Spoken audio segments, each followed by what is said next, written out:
Olá, bom dia, bem-vindo à nossa terceira terapia clínica, falando a respeito aí de um assunto bem importante que nós vamos fazer casado, ira e ódio, e vamos falar também a respeito de rancor, ressentimento. Eu quero que você possa aproveitar aquilo que nós preparamos para a gente falar nesse sábado. Se você pode compartilhar com outras pessoas, compartilha, de maneira que essas pessoas também sejam aí abençoadas, que possam aí, não é um momento religioso, nada, apesar do nome terapia clínica, esse nome terapia clínica, ele é por conta do trabalho terapêutico que nós fazemos em relação a uma terapia que envolve três partes. Quando nós abrimos a escola à distância, você vai ver que nós falamos na terapia clínica sobre três abordagens principais. A abordagem ela envolve a parte de psicanálise, ela envolve a parte de comportamental e a última, que é existencial, trabalhando numa terapia bíblica, falando que a Bíblia é uma recontagem de histórias e ela vai tratando pessoas. A Bíblia ela é totalmente terapêutica. Então, na nossa terapia clínica, a gente aprende a trabalhar com isso de forma terapêutica. Mas vamos ao nosso assunto de hoje. Nós já falamos nas outras terapias, falamos sobre preocupação, a pessoa estar preocupada, né, com alguma coisa, antecipadamente envolvida. Tem a outra parte que tem a segunda, que nós falamos semana passada sobre ciúmes, inveja e ciúmes, também fizemos casado. Como nós vamos fazer hoje um assunto casado de ira e ódio e rancor, né? Nós vamos falar sobre esses dois aspectos.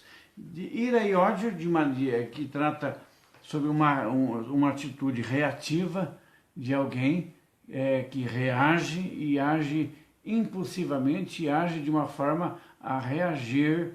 E nós vamos falar de ressentimento, que já é diferente. Nós estamos falando de duas coisas aí não opostas, mas com reações diferentes. Uma introspectiva e a outra expansiva. Vamos começar falando primeiro sobre ira e ódio.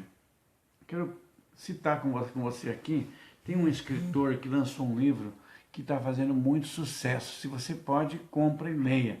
Que é um livro falando sobre a dieta espiritual do Alan Pierce. É um best-seller, a maioria das pessoas que está envolvida já conhece, já está lendo o livro, né? Mas assim, ira e ódio, tem um comentário que faz aqui sobre um aspecto de uma pessoa.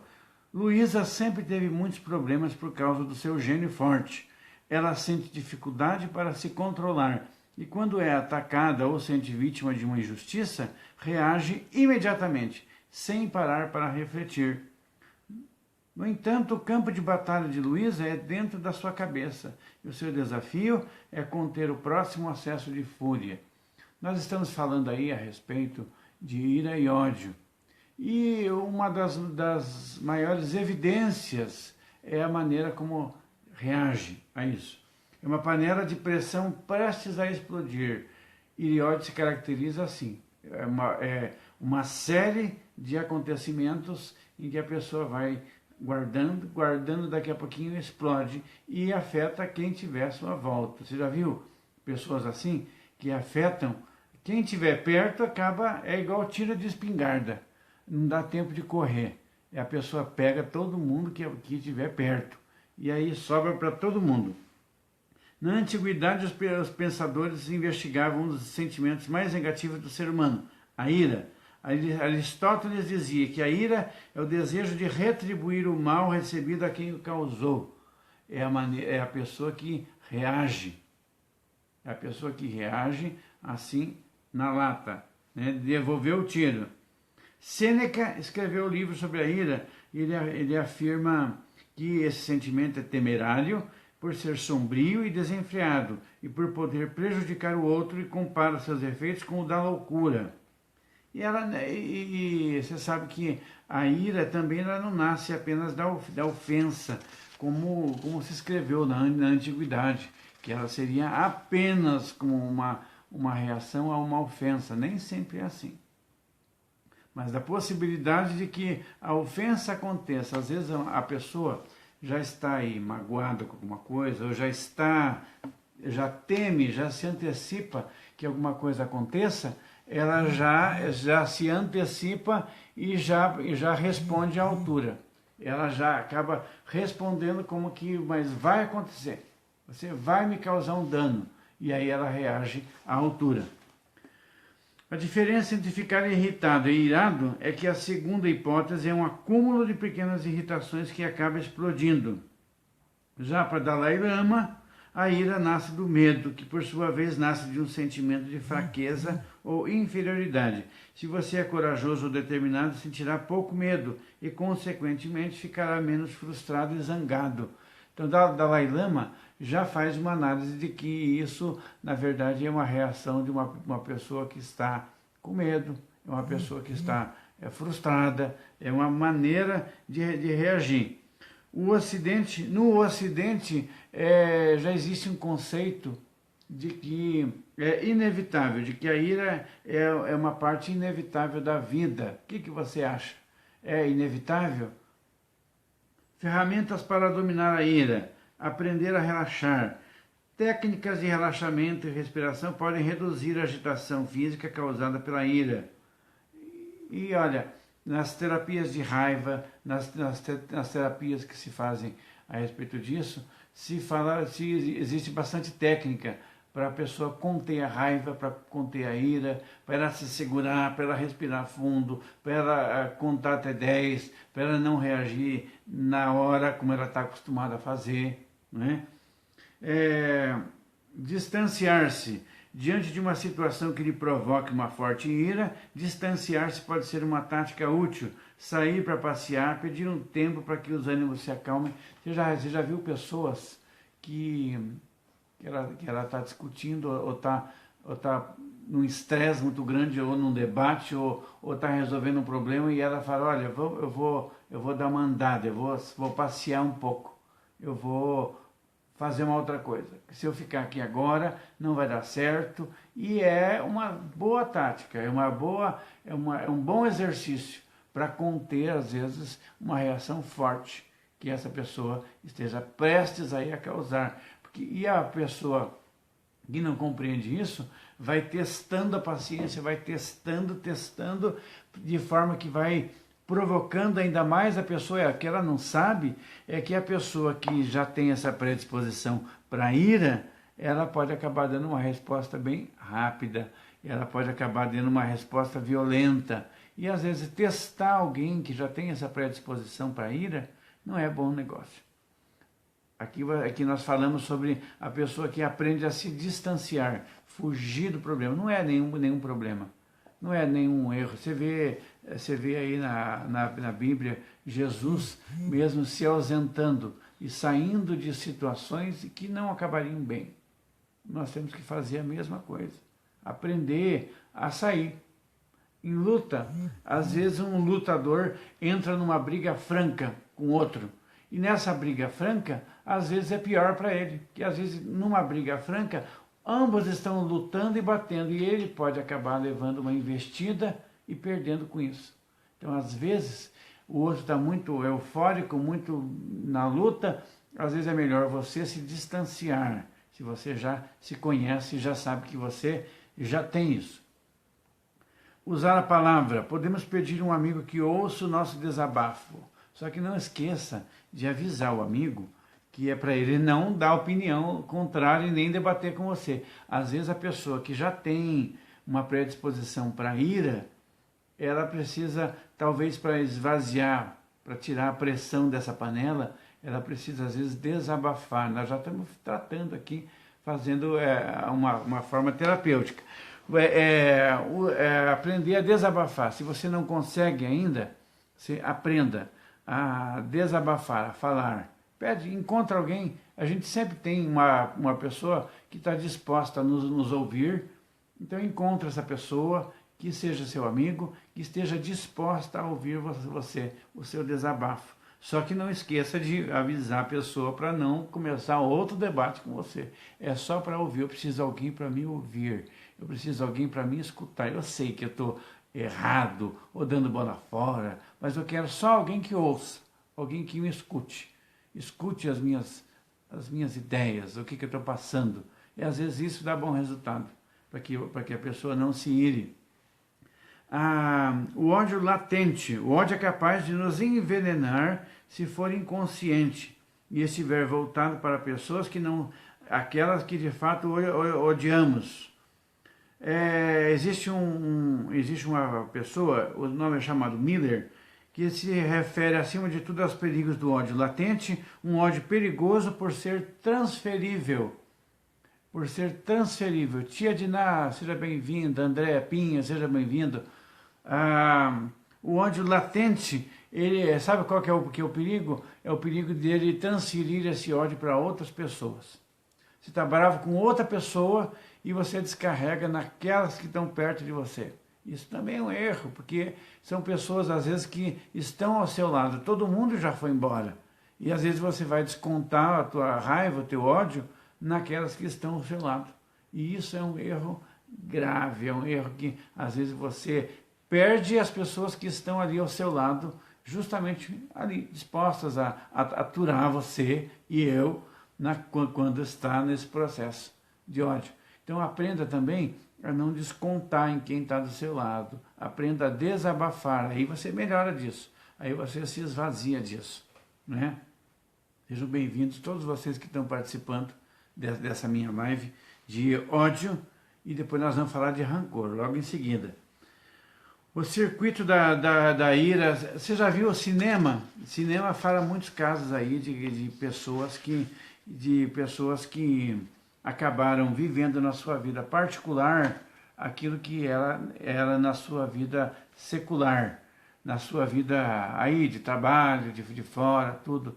Tem alguns casos, aqueles que assistiram aquele filme Um Dia de Cão, acho que o pessoal mais antiguinho um pouco, não muito, porque eu sou novo, aquele pessoal mais antigo um pouquinho, vai lembrar daquele filme do Michael Douglas, que ele estava no trânsito e uma série de coisas acontecendo e de repente deu um acesso nele de loucura, de brabeza, de ira, e ele vai durante o filme ali, ele pega em arma, ele resolve descontar em todo mundo o ódio dele. O filme chama Um Dia de Cão, se você pode assistir, assista.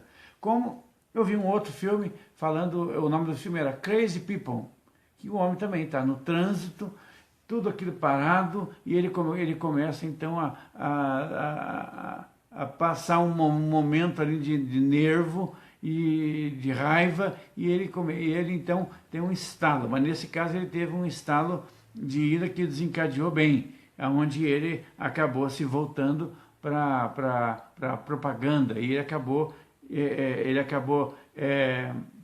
encaminhando isso para o lado da propaganda criativa. Então, nós temos aqui algumas coisas que são boas para que você possa usar em relação à ira, se você tem essa propensão, né? Pamela, seja bem-vinda, Pamela, a nossa missionária, hoje tem ID Missões. Nós temos aqui algumas tarefas. Evite exteriorizar a raiva sem um bom motivo. Tem que aprender aí a pensar duas vezes, né? Evite exteriorizar, segura mais um pouquinho, né? Se você tiver, existe um ditado que fala assim, um ditado japonês, que diz assim, o que você tiver que dizer, deixa para dizer amanhã, diga amanhã. Às vezes você tem uma coisa na ponta da língua, eu vou dar aquela resposta, eu vou falar, eu vou dizer, espera, amanhã você fala. Se você pensar de novo, dizem que o travesseiro é um bom terapeuta, né? Então experimenta, espera, guarda, segura aí. E amanhã você fala. Vamos ver se amanhã você vai dizer a mesma coisa. Porque às vezes você reage, é reativo, a ira é reativa. Você quer dar uma resposta ali na lata. Então espera, amanhã você dá a sua resposta.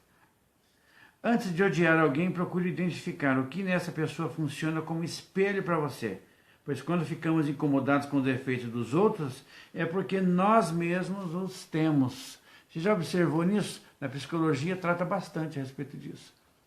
Muitas vezes aquilo que nos incomoda na outra pessoa é aquilo que nós próprios temos e vivemos. E o rancor? Samuel Ribas. E o rancor? E o ressentimento?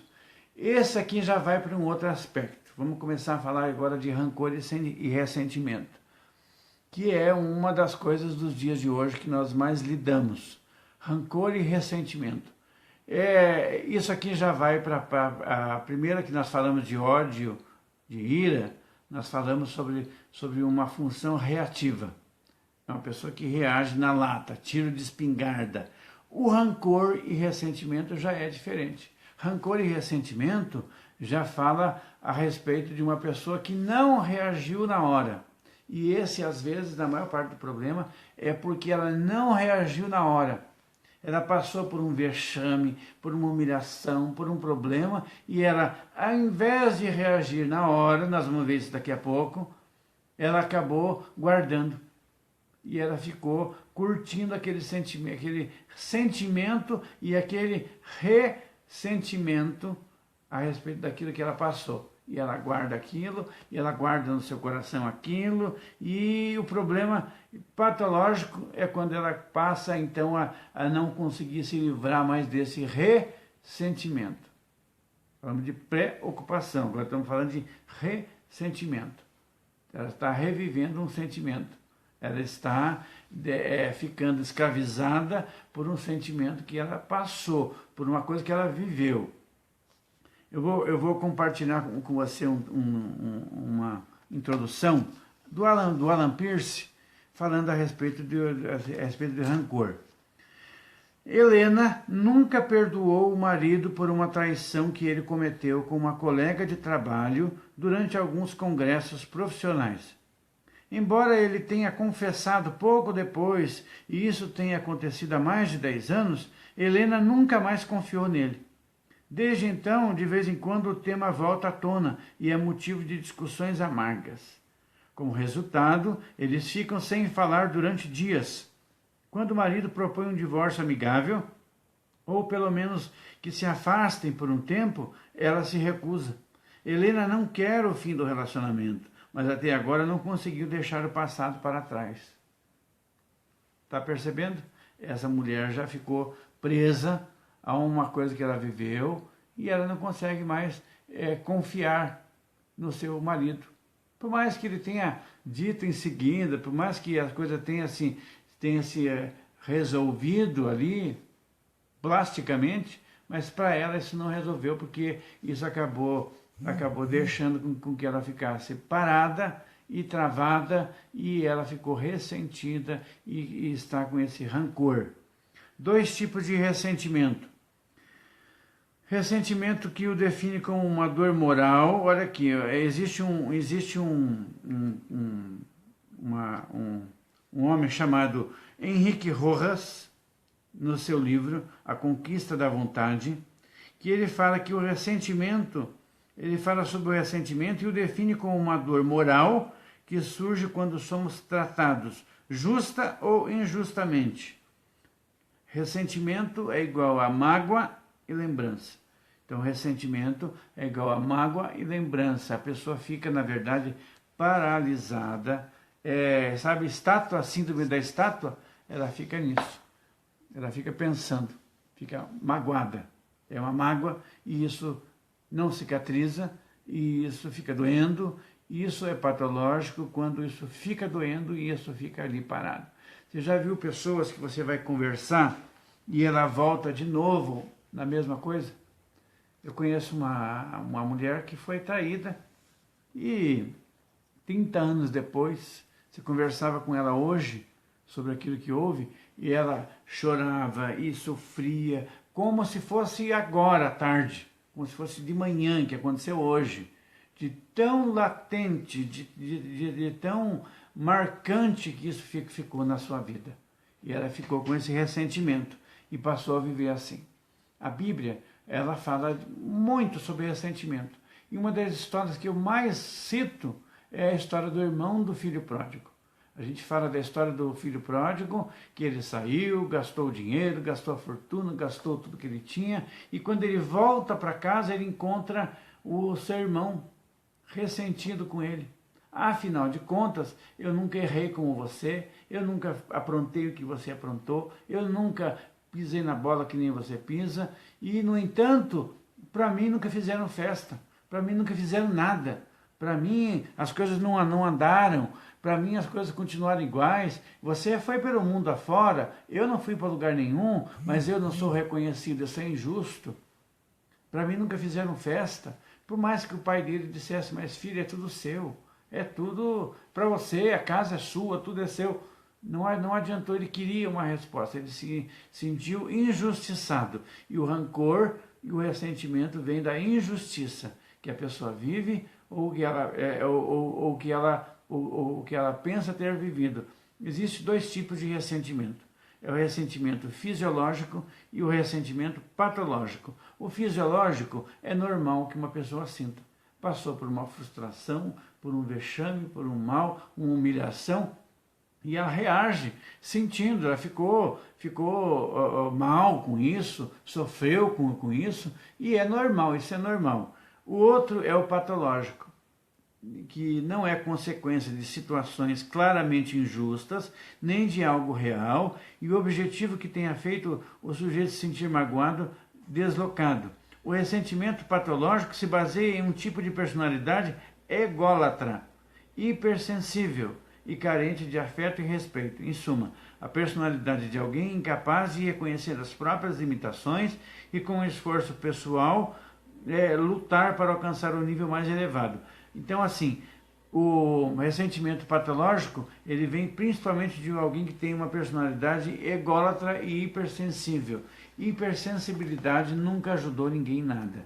Nos dias de hoje, uma pessoa que tenha essa personalidade ególatra, ou egocêntrica, ou hipersensível, ou melindrosa, ou mimada, não consegue sobreviver a esse tipo de evento.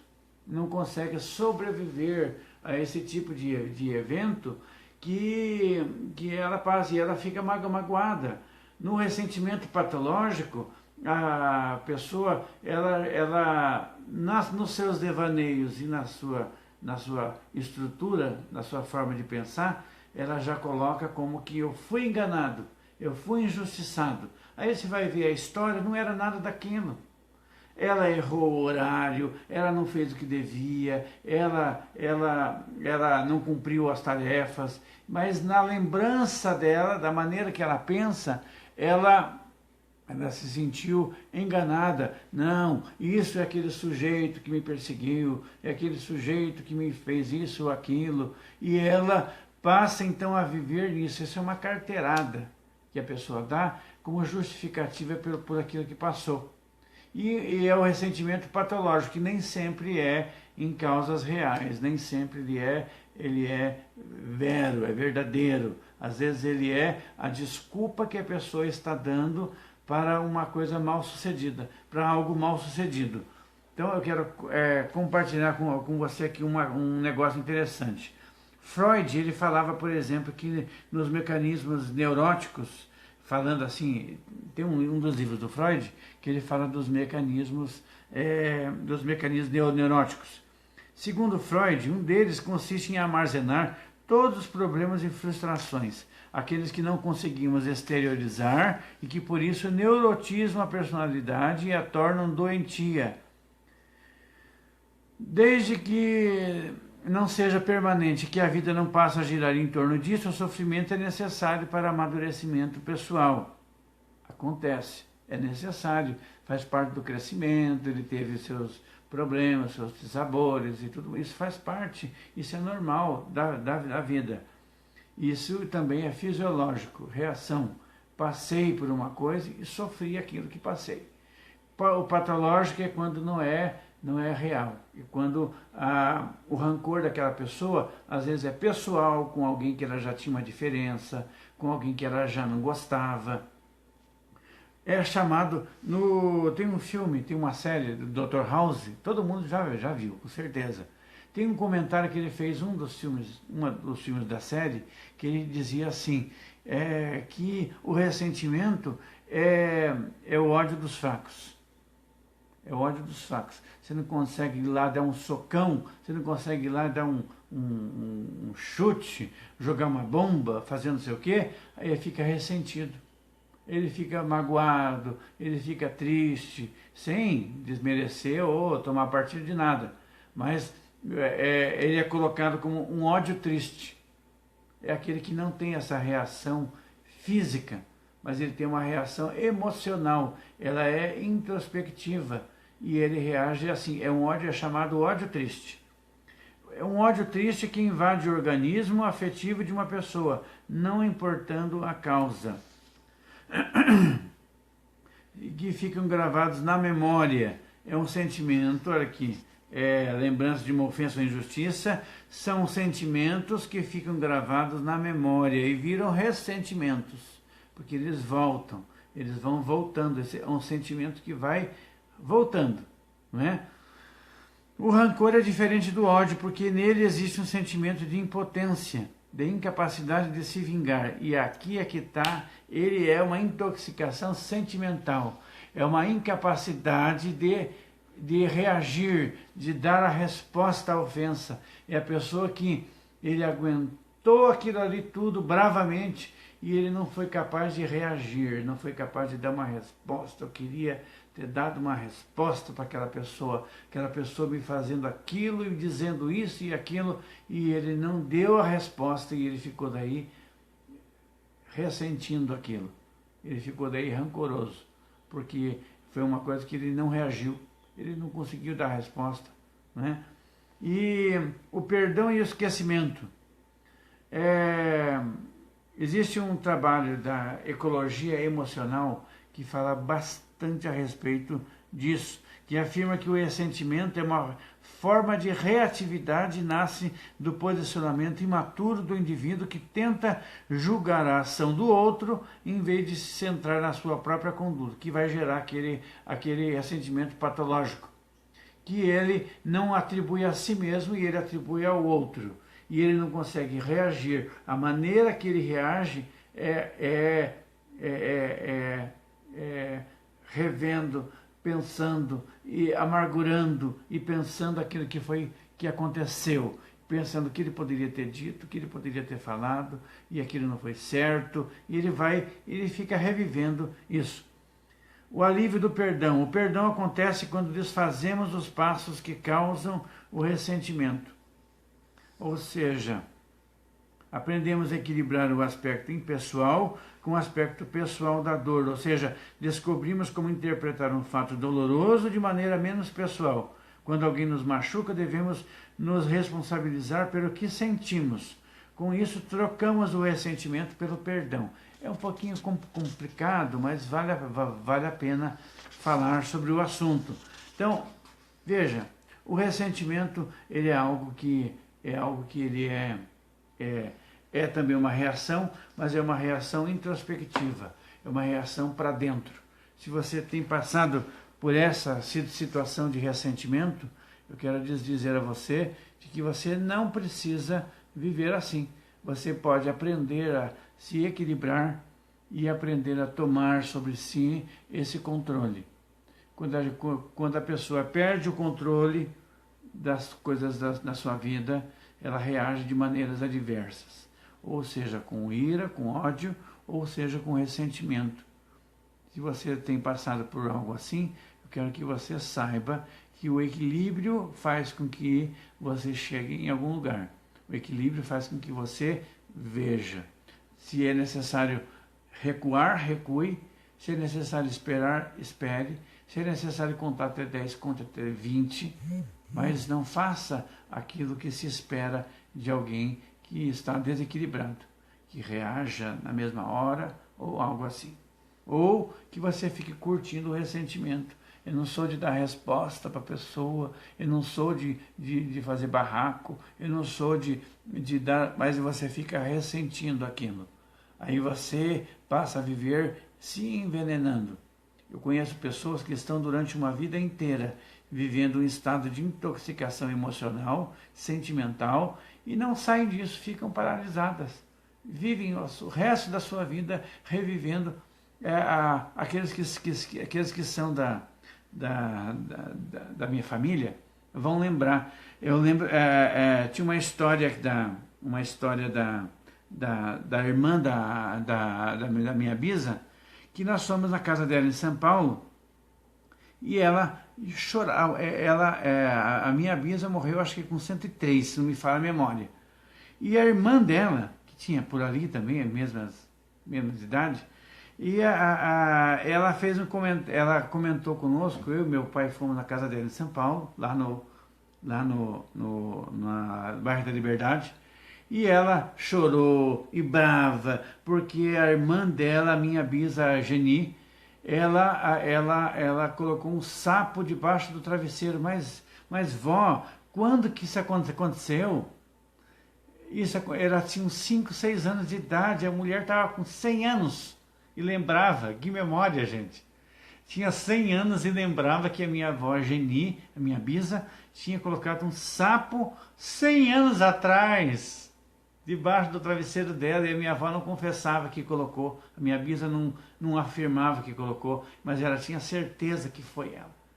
100 anos depois, lembrando de uma coisa que aconteceu, como casos de casamento, de traição, de empresas que não deram certo e coisas assim, nós temos aos montes de gente paralisada. Se você é uma dessas pessoas paralisadas com ressentimento, você precisa sair disso e virar essa página. Não é? Parar de ressentir algo. Refaça os seus passos, e eu vou te dar aqui alguns exercícios para que você faça se você é ressentido. Perdoe diariamente alguém que lhe causou mágoa. Procure entender o motivo dessas pessoas. Quando a gente não tenha empatia, a gente não consegue entender o que a pessoa passou. Talvez a pessoa que te traiu, ou te enganou, ou te fez alguma coisa, você entenda, ele fez isso porque ele era um fraco, porque ele era...